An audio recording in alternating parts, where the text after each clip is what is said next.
El 18 de abril del 2012, a pocos meses de las elecciones presidenciales, un conferencista planteó ante su auditorio 4 modernizaciones estratégicas necesarias para México: la del sector laboral, la del educativo, la del energético y una reforma hacendaria integral. Cualquiera diría que la providencia iluminó a este conferencista divino, pues precisamente esas han sido las grandes reformas que ha impulsado el gobierno de Enrique Peña Nieto. Pero en la política no existen las coincidencias, mucho menos cuando en ella interviene el señor Pedro Aspe Armella. La historia no comienza en 2012, sino hace más de 30 años, específicamente en 1978, cuando el desconocido Pedro Aspe y el anónimo Carlos Salinas de Gortari se conocieron en Estados Unidos mientras realizaban estudios de doctorado.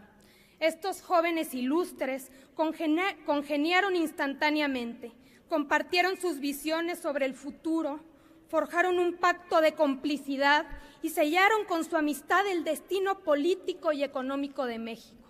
Desde su regreso al país, Salinas había involucrado a su brazo derecho, don Pedro Aspe, en todos los cargos que ocupaba como segundo al mando. Al llegar a la presidencia, no dudó en entregarle la Secretaría de Hacienda. La suerte del país estaba echada. Entonces comenzaron las reformas estructurales modernizadoras, promocionadas con el mismo diagnóstico, las mismas promesas y las mismas recetas que hoy proponen aplicar. No obstante, su fracaso ha sido demostrado a lo largo de todos estos años. Las empresas estatales fueron rematadas a los amigos, el ejido desapareció, las fronteras se abrieron al comercio foráneo, lesionando el mercado interno y volviéndonos eternamente dependientes de la industria extranjera y los poderes fácticos. Los bancos fueron vendidos a los extranjeros, las carreteras concesionadas, los negocios de Raúl Salinas y sus socios privados son de dominio público. Usted para entonces estudiaba en el ITAM, donde su profesor de Economía, Pedro Aspe Armella, le ofreció trabajar en la Secretaría de Estado a su cargo.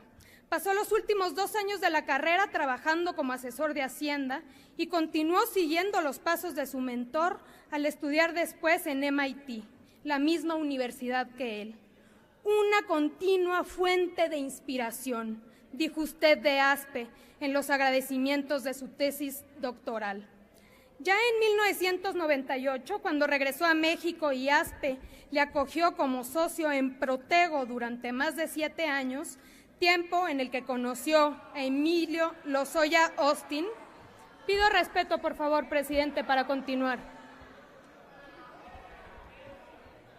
Diputadas y diputados, les solicito escuchemos con respeto a la oradora y a la oradora apegarse al reglamento. Continúe.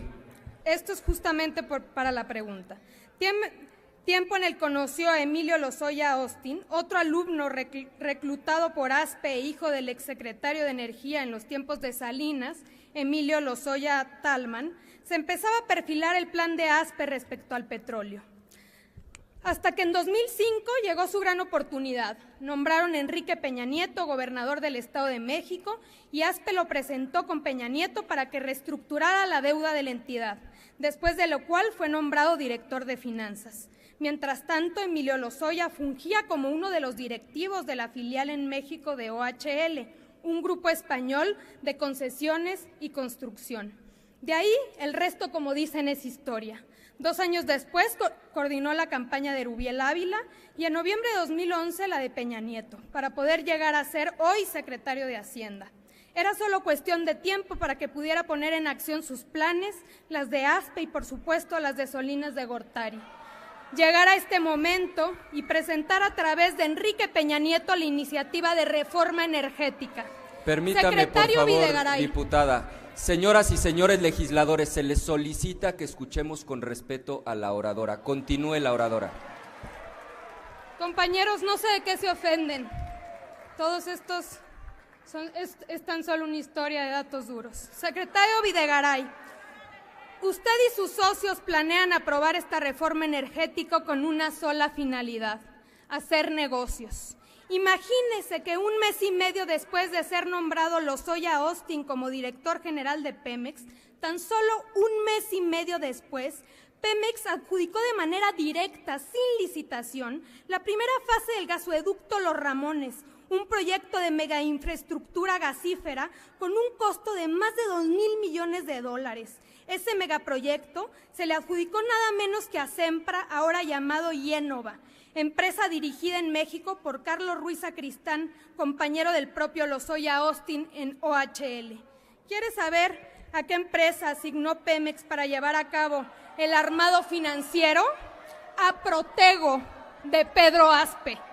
Ni un mes y medio llevaban Lozoya y usted en el cargo y ya habían realizado el primer gran negocio relacionado con el petróleo. Luego de este recuento de hechos, le pregunto, ¿puede usted negar que la reforma energética que propone beneficiará directamente a su grupo político, enriqueciéndolo a costa de las carencias de la gran mayoría de los mexicanos? Concluya, diputada Alcalde Luján. Muchísimas gracias. Diputada, muchas gracias. Gracias por tu interés en mi biografía personal. Para dar respuesta a los planteamientos de la diputada Alcalde Luján, tiene el uso de la palabra el señor secretario de Hacienda y Crédito Público, el doctor Luis Videgaray Caso. Gracias, señor presidente. Muchas gracias, diputada Alcalde. Agradezco también su interés en mi biografía personal, aunque con algunas imprecisiones. Pero si me permite, me concentro en lo que fue su pregunta, que fue sobre la reforma energética. Indudablemente, México requiere una reforma energética. No estamos aprovechando nuestro potencial para detonar crecimiento, para detonar bienestar, y estamos dejando de lado lo que la naturaleza nos dio para impulsar crecimiento económico. En eso hay coincidencia muy amplia en las fuerzas políticas. Hoy el Senado de la República tiene 3 propuestas de reforma energética. Todas ellas coinciden en un objetivo fundamental.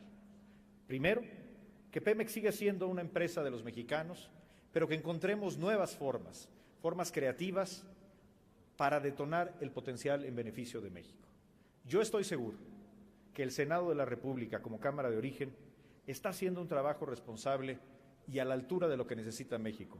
Y estoy seguro que cuando la reforma energética llegue a esta Cámara de Diputados, habrá hacer esta Cámara también un trabajo que nos permita seguir teniendo un Pemex 100% de los mexicanos, que el petróleo, las reservas, la renta petrolera sigan siendo de los mexicanos, pero que los explotemos con racionalidad, con transparencia y sobre todo en beneficio de los mexicanos de hoy y mañana. Muchas gracias.